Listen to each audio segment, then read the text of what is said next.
Silakan Romo dijawab. Terima kasih. Pertama, mohon perhatian bahwa otak saya berumur 87 tahun. Berarti belum tentu saya Ya, semaksimalnya Romo masih bisa. ingat semua pertanyaannya. Kalau saya mulai dari belakang, tentu saja bagi Indonesia etika, kesadaran akan nilai sejak permulaan merupakan salah satu unsur yang mempersatukan suatu masyarakat yang amat majemuk. Mulai dari penolakan penjajahan, dari persatuan perasaan kita satu bangsa, dari kesediaan saling menghormati dalam Pancasila. Jadi etika memang amat penting dan tentu juga harus terlaksanakan dalam rangka hukum. Lalu pertanyaan, apakah ada perbedaan antara etika dan etika di dalam rangka hukum? Tentu saja tidak. Tetapi suatu ketentuan etis yang tidak dirumuskan dalam hukum memang tidak bisa ditindak oleh yudikatif, oleh para hakim sistem yudikatif suatu negara itu. Itu menjadi unsur untuk menilai, unsur bagaimana kualitas seseorang atau juga suatu lembaga dinilai. Dibantu kalau suatu bidang merumuskan kode etik. Karena lalu kode etik itu merumuskan dalam poin-poin yang relevan hal-hal yang perlu diperhatikan. Jadi memang pelaksanaan para hakim dalam sistem yudikatif mesti atas dasar undang-undang. Di situ muncul pertanyaan yang di Jerman muncul keras sesudah runtuhnya Hitler. Apakah hakim boleh mendasarkan diri pada suatu ketentuan hukum yang harusnya diketahui? Harusnya diketahui, ya. Tidak berarti ada susunan resmi tidak boleh dipakai. Ada hakim yang sesudah Perang Dunia Kedua dihukum karena menjatuhkan vonis atas dasar hukum yang berlaku, misalnya hukuman mati. Jadi masalah hukum kodrat itu sudah over. Sekurang-kurangnya kita mempunyai hak-hak asasi manusia yang sekarang juga ada dalam undang-undang dasar kita. Diharapkan bahwa disadari bahwa etika tidak boleh dilanggar. Bagaimana itu masuk dalam hukum, ini oleh ahli etika tentu tidak bisa dikatakan.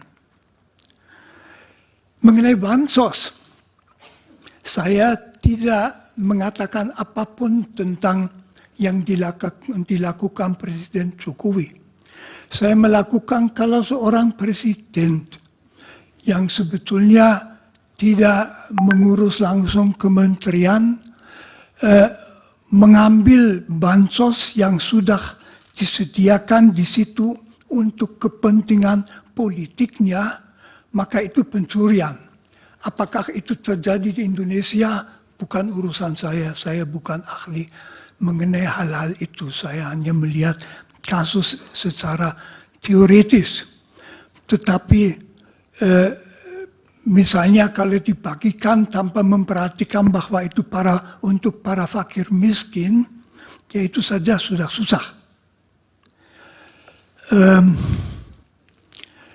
Lalu mengenai dampak kalau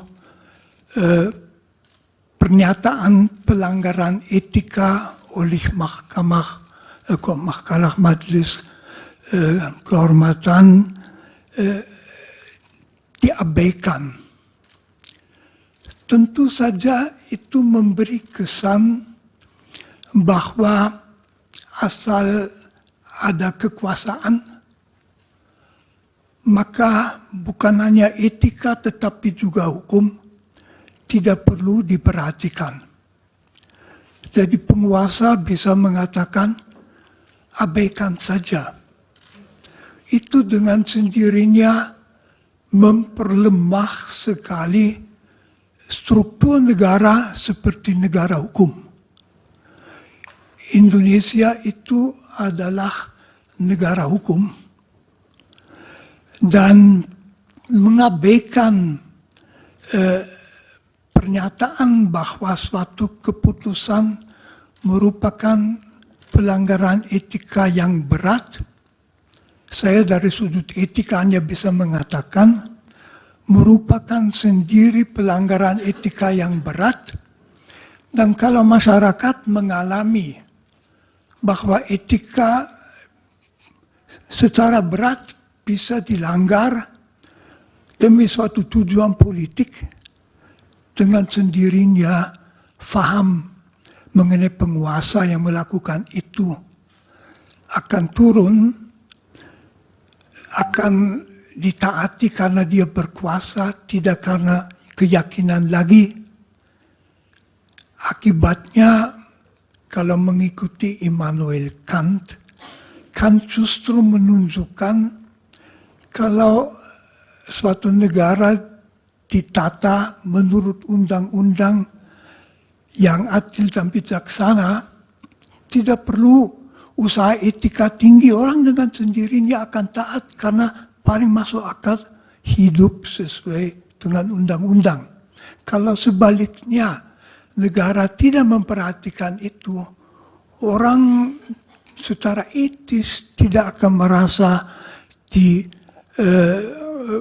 melakukan apa-apa kalau tidak taat pada negara, hanya akan memperhatikan supaya tidak kena. Seperti di lalu lintas kalau kita dengan motor lawan arus itu pertimbangan. Etis itu tidak.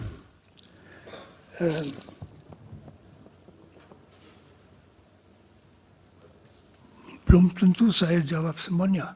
Cukup, Romo. Waktunya juga sudah habis. Ada satu majelis belum dijawab. Waktunya sudah habis. Ya, tapi dia belum jawab majelis. Iya, itu ahli tidak menjawab juga boleh kok. Oh iya, oke.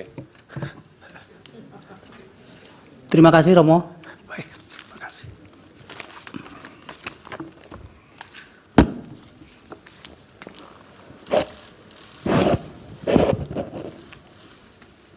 Ahli berikutnya, Pak Mahdir.